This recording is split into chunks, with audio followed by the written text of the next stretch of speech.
এবারে মাহেশের রথযাত্রা ৬২৮ বছরে পড়েছে।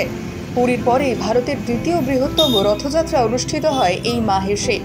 আর মাত্র কয়েক ঘন্টা, দুপুরের পরেই টান শুরু হবে বিখ্যাত এই রথে। ইতিমধ্যে জগন্নাথ মন্দিরকে সাজিয়ে তোলা হয়েছে। ভোর থেকেই জগন্নাথের দর্শনের জন্য মন্দিরের ভক্তদের ভিড় লক্ষ্য করা গেছে।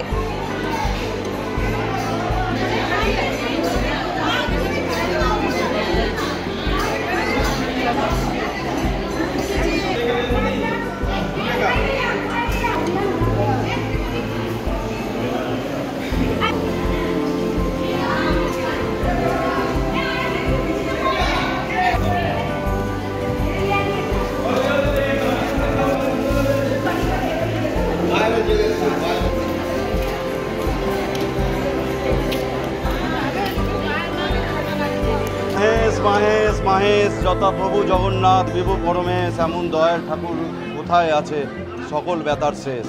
অগণিত ভক্তদের ঢল নামছে ভোর 5টা থেকে। এখনও পর্যন্ত আমাদের ঠাকুর বাইরের চাতালে বেরোননি।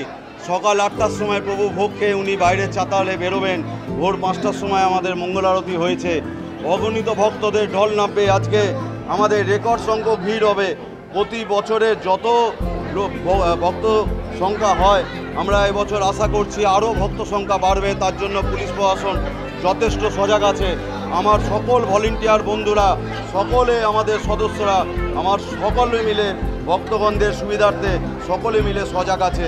কোনো অপ্রীতিকর ঘটনা যাতে না ঘটে তার জন্য সবাই তটস্থ আছে। আমাদের সকাল থেকেই পুজো অর্চনা চলছে। দুপুর 2টোর সময় আমাদের দামোদর হবে।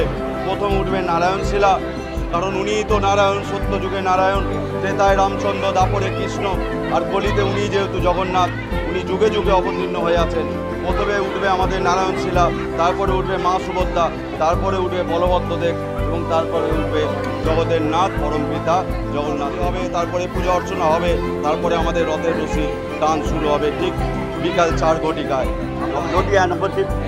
প্রতিবার আসি, পুজো দিই। জয় জগন্নাথ আমার ভালো করে দিচ্ছি। আমি অসুস্থ ছিলাম, জয় জগন্নাথ ভালো করে দিচ্ছি। সব ভালো আছে প্রভুর কৃপা। জয় জয় জগন্নাথ, এছাড়া কিছু চাই না। প্রভুর কাছে সুস্থ চাই, আর কিছু ভক্তি চাই, সুস্থ চাই, আর কিচ্ছু চাই না।